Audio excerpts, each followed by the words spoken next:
সড়ক মহাসড়কগুলো যেন এক একটি মৃত্যু ফাঁদ। প্রতিনিয়ত দুর্ঘটনায় ঝরছে একের পর এক প্রাণ। শনিবারও 2 জেলায় মারা গেল 4 জন।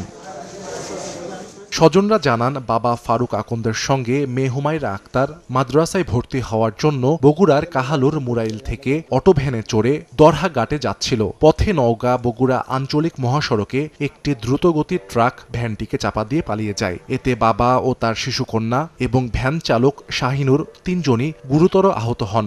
স্থানীয়রা তাদের উদ্ধার করে শহীদ জিয়াউর রহমান মেডিকেল কলেজ হাসপাতালে ভর্তি করে। সেখানে চিকিৎসাধীন অবস্থায় একে একে 3 জনই মৃত্যুর কোলে ঢলে পড়ে। এদিকে ঢাকা রংপুর মহাসড়কের গাইবান্ধার গোবিন্দগঞ্জ পৌর শহরের পান্তাপাড়া দক্ষিণ বাসস্ট্যান্ড এলাকায় ঢাকাগামী কাভার্ড ভ্যান একটি মোটরসাইকেলকে চাপা দেয়। এতে ঘটনাস্থলেই মোটরসাইকেল আরোহী আনোয়ার হোসেন নিহত হন।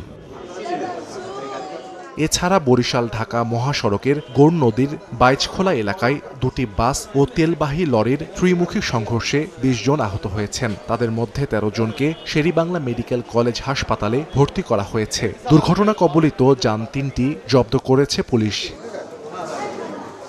সাহাল আব্দুল্লাহ আলভি, সময় সংবাদ।